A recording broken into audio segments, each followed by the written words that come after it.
Students, next question. The work function for a photosensitive surface is this. The cutoff wavelength for photo emission of electron from this surface is what? ठीक है, ये पहले तो हम समझते हैं cut off wavelength का मतलब क्या होता है. मतलब ये वो मिनिमम वेवलेंथ है कि इसके अगर इतना आपको देना ही पड़ेगा अगर आपको फोटो एमिशन स्टार्ट करवाना. दिस द मिनिमम वेवलेंथ जिससे फोटो इलेक्ट्रिक एमिशन स्टार्ट होगा, अदरवाइज नहीं होगा, है ना. तो हम कहते हैं ना कि मिनिमम से मिनिमम ऐसा कितना दे ताकि उसका थ्रेशोल्ड बढ़ जाए और वो स्टार्ट हो जाए. तो जैसे फॉर एग्जांपल मैंने इस मेटल सरफेस पे वो मिनिमम वेवलेंथ डाली है, तो लेट्स से वो वेवलेंथ जो है वो लैम्डा के बराबर है. ठीक है, ये वो मिनिमम वेवलेंथ है जिसके बाद आपका फोटो इलेक्ट्रिक एमिशन क्या होगा, इजेक्ट मतलब स्टार्ट हो जाएगा. तो अब आपने मिनिमम वेवलेंथ डाली, मतलब ये इतनी वेवलेंथ है कि फोटो इलेक्ट्रिक एमिशन को स्टार्ट करवा दे. तो हम जानते हैं कि फोटो इलेक्ट्रिक एमिशन स्टार्ट करवाने के लिए जो एनर्जी होती है वो बराबर होती है work function plus kinetic energy. अब यहाँ पे काइनेटिक एनर्जी की तो बात ही नहीं करेंगे. क्यों नहीं करेंगे? क्योंकि ये हमने मिनिमम वेवलेंथ डाली है.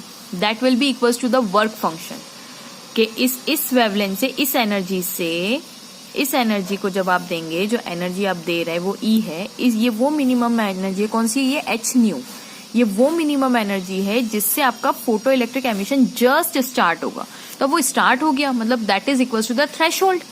ये एनर्जी किसके बराबर होना चाहिए? थ्रेशोल्ड फंक्शन के बराबर होना चाहिए, वर्क फंक्शन के बराबर होना चाहिए कि हाँ आप स्टार्ट हो गया. बट ये इतनी ज्यादा नहीं है कि काइनेटिक एनर्जी भी प्रोवाइड कर सके उनको, है ना. तो काइनेटिक एनर्जी यहाँ पे हम बात ही नहीं करेंगे. देखिए, मान लीजिए आपने अगर आपने 1000 जूल एनर्जी दी है, तो अगर 300 की मिनिमम वर्क फंक्शन है, मतलब वर्क फंक्शन 300 है, तो बाकी बची हुई एनर्जी का क्या होगा? जाहिर सी बात है, सामने वाला अपनी काइनेटिक एनर्जी, इलेक्ट्रॉन अपनी काइनेटिक एनर्जी में यूटिलाइज कर लेगा. ऐसे करके टोटल 1000 हो जाएंगे. अब आप मुझे बताइए, दे ही आप 300 जूल रहे हैं, तो 300 जूल तो उसके वर्क फंक्शन के बराबर है. मतलब ये इतनी मिनिमम वेवलेंथ है, इतनी मिनिमम एनर्जी है कि बस अब इसका फोटो इलेक्ट्रिक एमिशन स्टार्ट हो जाएगा.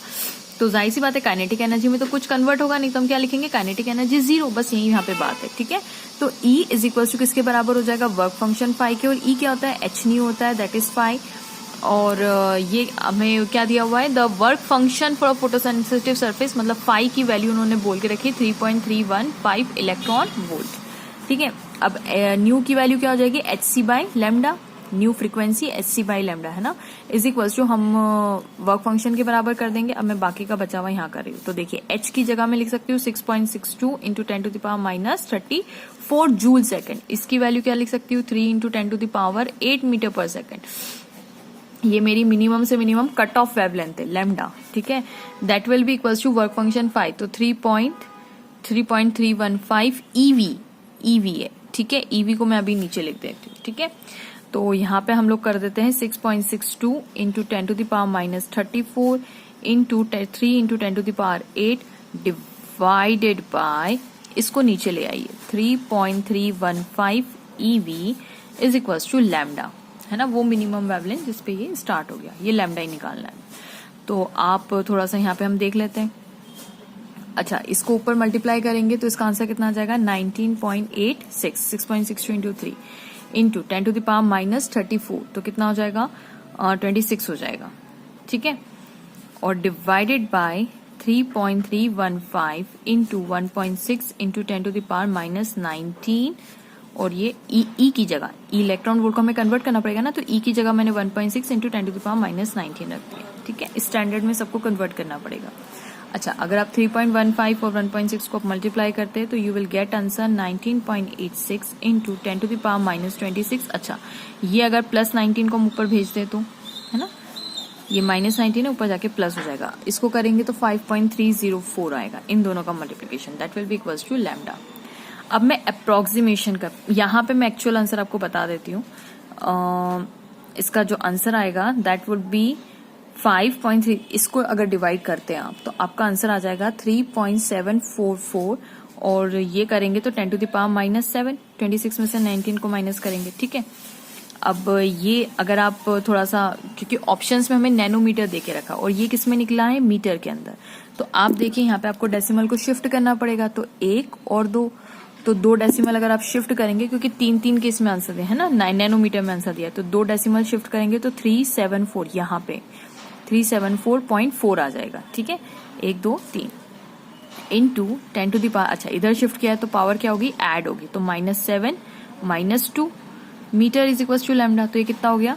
374.4 into 10 to the power minus 9 meter is equals to lambda, which is equals to 374.4 into 10 to the power, sorry इसकी जगह मैं क्या लिख सकती हूँ, इसकी जगह 10 to the power minus 9 की जगह नैनो कर दूं, नैनो मीटर। अब मैं आंसर यहीं लिख देती हूँ, तो आंसर फाइनल कितना आ जाएगा 374.4 nanometre. This is my required answer. अब देखिए हम किसके क्लोज हैं, 374, yes C option is much more correct है ना, 374.4 आया मेरा आंसर और ये 375 है, तो सी ऑप्शन इज करेक्ट। अब स्टूडेंट्स आप एग्जाम में मतलब ऑब्जेक्टिव में ही दिया हुआ है क्वेश्चन, तो आप एग्जाम में इतना कैसे करेंगे, तो मैं इसकी यहाँ पे शॉर्ट ट्रिक बताती हूँ। इसको क्या कीजिए, 19.86 को यू कैन राइट 20 लिख सकते हैं, 19.86 को अप्रोक्सीमेट में 20 लिख सकती हूँ, ठीक है। और ये 5.304 है तो इसको अप्रोक्सीमेट हम 5 कर देते हैं, okay, into 10 to the power minus 7 हो जाएगा, है ना, -7, ये तो ठीक है। अब 5 1 5, 5 4 20, तो approximate 4 into 10 to the power minus 7। अच्छा, यहाँ पे अगर 2 0 इधर साइड बढ़ाते तो यहाँ पे ऐड करना पड़ेगा, जैसे फॉर एग्जाम्पल 4 इंटू 100 कर देते, ऊपर नीचे 100 से मल्टीप्लाई कर देते, ठीक है। तो ये 400 हो जाएगा, अप्रोक्सीमेट 400, और ये वाला जो 100 है, ये जो 100 है ये ऊपर जाएगा तो 10 टू द पावर -2 हो जाएगा, तो -9 हो जाएगा metre, that is approximately 400 nanometre, ठीक है। तो अब अगर आप अप्रोक्सीमेशन से जाएंगे ना तो आपका आंसर 400 नैनोमीटर के आसपास आएगा। तो अब 400 से सबसे नियरेस्ट कौन सा जा रहा है, 375, मतलब 375 जा रहा है, तो हेंस इससे भी अगर आप करने जाएंगे तो 375 will be much more near. देखिए 400 है, 500 तो बहुत दूर हो जाएगा, 375 थोड़ा सा नियर है, तो हम सी ऑप्शन लगा सकते हैं, ठीक है। और नहीं तो आप पूरा मल्टीप्लाई करके देखिए, आंसर थोड़ा सा करीब ही आ रहा है उसके, तो C option is correct. Hope आपको वीडियो पसंद आया होगा, and please don't forget to like, subscribe and share my channel. Thank you so much for watching.